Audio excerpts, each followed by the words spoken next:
Hello दोस्तों, मेरे YouTube channel पर आपका स्वागत है।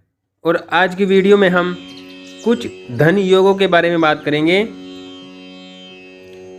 किसी भी व्यक्ति के जीवन में धन की महत्ता बहुत अधिक होती है और आज के समय में इस भौतिक जगत में भौतिक इच्छाओं के पूरा होने के लिए व्यक्ति को सबसे अधिक आवश्यक जो चीज़ है वो धन होता है।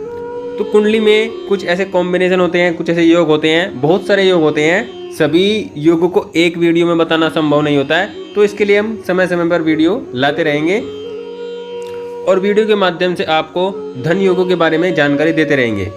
और आप उन योगों को, उन कॉम्बिनेशन को अपनी कुंडली में लगाइए, मिलाइए और देखिए कि आपकी धन की स्थिति जीवन की कैसी है, कैसी अवस्था होगी या किस कॉम्बिनेशन में आपको कितना धन प्राप्त होगा। ऐसा कॉम्बिनेशन आपकी कुंडली में है ये नहीं है, ये सब आप अपनी कुंडली में खुद जान सकते हैं, खुद समझ सकते हैं। इसके लिए आपको किसी और को अपनी कुंडली दिखाने की आवश्यकता नहीं पड़ेगी। देखिए, कुंडली में अगर हम बात करते हैं तो धन की बात करते हैं तो फिर धन का जो स्थान होता है, एक तो लगन, क्योंकि लगन हर चीज़ में, प्रत्येक चीज़ में व्यक्ति के लिए सर्वोपरि होता है, सबसे ज़्यादा इम्पोर्टेंट होता है, क्योंकि ये व्यक्ति का व्यक्तित्व है। और व्यक्ति का व्यक्तित्व ही जब काम करेगा, व्यक्ति खुद ही काम करेगा, खुद चाहेगा कि उसके पास धन हो, खुद चाहेगा उसके पास सुख सुविधाएं हो, तो तब उसके पास सुख सुविधाएं होंगी। तो इसमें एक तो लगन की महत्ता सबसे अधिक है। उसके बाद हमारा दूसरा भाव धन भाव होता है, ये हमारा संचित भाव होता है और ये भाव हमारे जीवन की स्थिति को बताता है कि हमारे जीवन में कितना धन होगा, किस प्रकार धन होगा, संचित होगा या नहीं होगा, कैसा धन होगा, ये धन की स्थिति के बारे में बताता है।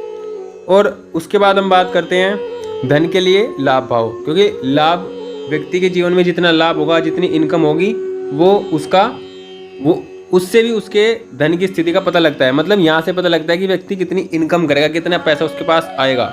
इससे पता लगता है कि व्यक्ति के पास कितना पैसा स्टोर है, उसका बैंक बैलेंस कितना है, ये पता लगता है। तो ये दो भाव मुख्यतः धन के लिए होते हैं और धन की स्थिति इन्हीं भावों के स्वामी के द्वारा और इन भावों पर पड़ने वाले ग्रहों की दृष्टि के द्वारा ही निर्धारित होती है। ये भाव जितनी अच्छी अवस्था में होंगे व्यक्ति के पास उतना अधिक धन होगा, और जितने कम अच्छी अवस्था में होंगे तो फिर इनके उपाय कर इनको बलि कर व्यक्ति जीवन में अच्छा धन अर्जन कर सकता है। तो इन दो भाव से मुख्यतः धन की स्थिति देखी जाती है। लेकिन कुंडली में कुछ विशेष योग होते हैं, कुछ कॉम्बिनेशन होते हैं, उनसे भी व्यक्ति के धन की स्थिति अच्छी होती है, पता नहीं लगाया जाता है उससे, पता तो इन दो भाव से लगाया जाता है। लेकिन अगर वो कॉम्बिनेशन होते हैं तो व्यक्ति के जीवन में धन की स्थिति बहुत अच्छी होती है। तो हम बात करते हैं उन स्थितियों के बारे में। तो पहले योग की हम बात करते हैं। देखिए, कुंडली में जब भी ये दूसरा भाव है, दूसरे भाव में अगर गुरु अगर अकेले हैं तो व्यक्ति के पास धन की कमी रहती है, व्यक्ति के पास अच्छा धन नहीं होता है। लेकिन अगर गुरु के साथ कोई भी ग्रह हो, यहाँ पर मंगल हो, तो व्यक्ति अति धनवान होता है और उसके पास धन की कोई कमी नहीं होती है। यहाँ पर गुरु के साथ अगर शुक्र हो तो व्यक्ति बहुत ज़्यादा धनवान होता है, व्यक्ति के पास धन संपदा की कोई कमी नहीं होती है। तो यहाँ पर गुरु के साथ अगर कोई भी ग्रह है तो यहाँ पर व्यक्ति धनवान होगा। गुरु के साथ मंगल हो, शुक्र हो, बुध हो, सूर्य हो, तो व्यक्ति जीवन में धन जरूर कमाता है। और धन कमाता नहीं है, व्यक्ति धन अर्जित भी करता है और अपनी सभी सुख सुविधाओं को उस धन से पूरा करता है। मतलब ऐसा व्यक्ति धनवान होता है जब कुंडली में दूसरे भाव में गुरु के साथ कोई और ग्रह भी हो। अगले की हम बात करते हैं। देखिए, ये दूसरे भाव का स्वामी होता है और ये होता है 11 भाव का स्वामी।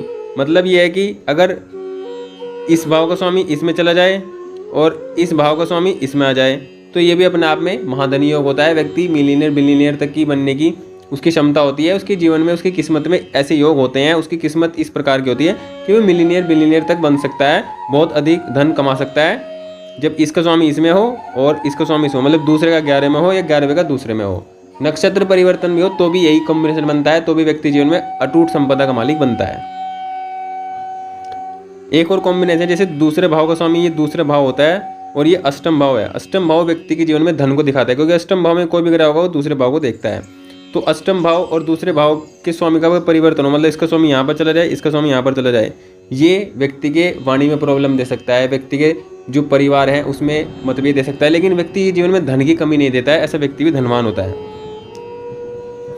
अगले की हम बात करते, देखिए ये दूसरे भाव का स्वामी है और ये 11 भाव का स्वामी है।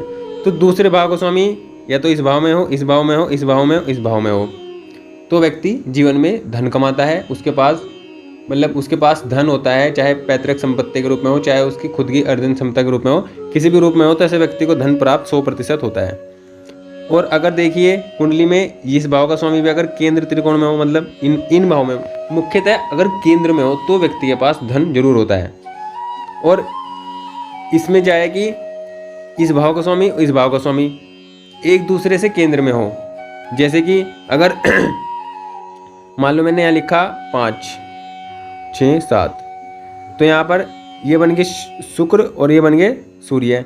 तो सूर्य और शुक्र आपस में केंद्र में हो तो व्यक्ति धन कमाता है। ये सिर्फ एग्जाम्पल के लिए बताया, मतलब मैंने कि यहाँ पर देखिए ये इस भाव का स्वामी और इस भाव का स्वामी एक दूसरे से केंद्र में हो, 1, 4, 7, 10 की स्थिति में हो, बैठे चाहे कहीं भी हो, यहाँ पे हो तो यहाँ पर इसका स्वामी फिर यहाँ पर हो तो इसका स्वामी यहाँ पर हो, इसका स्वामी यहाँ है तो इसका स्वामी यहाँ हो, यहाँ हो, यहाँ हो, मतलब कोई सा भी स्थिति हो, लेकिन अगर एक दूसरे से केंद्र में बैठते हैं तो ये बहुत श्रेष्ठ स्थिति होती है। व्यक्ति के जीवन में धन की कमी नहीं होती है, व्यक्ति के धन के कमाने के रास्ते उसकी उम्र बढ़ने के साथ साथ बनते रहते हैं। तो ये अपने आप में बहुत अच्छी स्थिति होती है।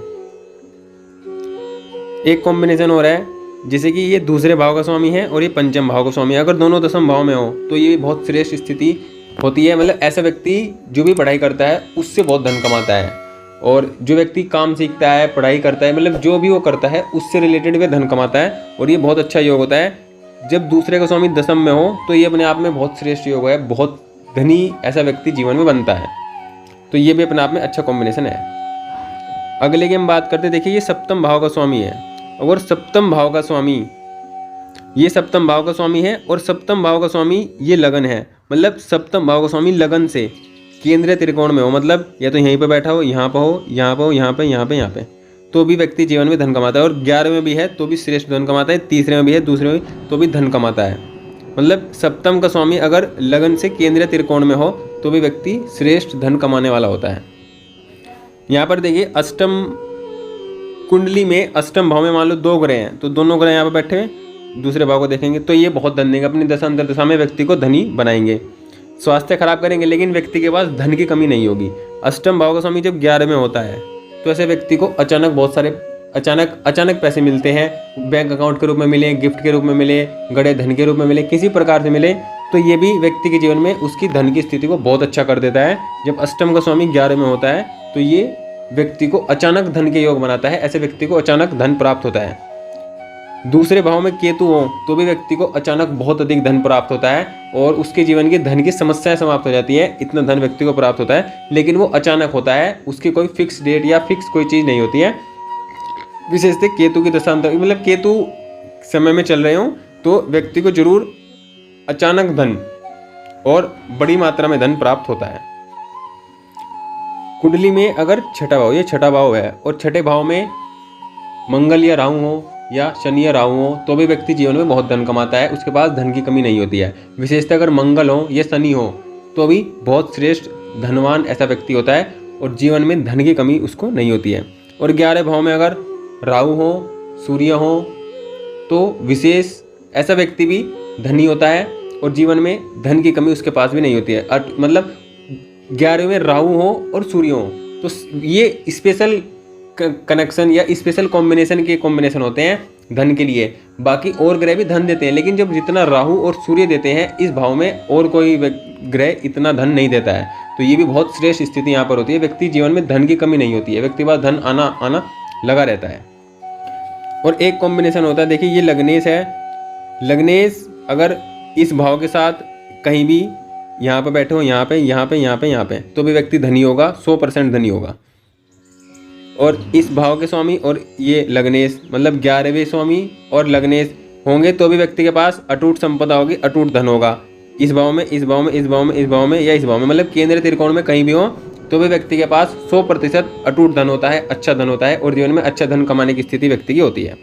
तो कुंडली में कुछ ये बेसिक योग बताए हैं, बेसिक योग हैं जो धन के लिए देखे जाते हैं और आप इन्हें देखकर अपनी धन की स्थिति को कहीं ना कहीं कुछ ना कुछ जान सकते हैं, कुछ ना कुछ समझ सकते हैं। बाकी और वीडियो भी इस टॉपिक पर आपको देखने को मिलेगी क्योंकि ये टॉपिक बहुत ज़्यादा इंपॉर्टेंट टॉपिक है। व्यक्ति के जीवन की धन की स्थिति किसी भी प्रकार से हो अच्छी होनी चाहिए। तो इस बारे में आने वाले समय में वीडियो आपको मिलती रहेंगी। वीडियो अच्छी लगे तो वीडियो को लाइक करें, चैनल को सब्सक्राइब करें और शेयर भी करें। Thank you.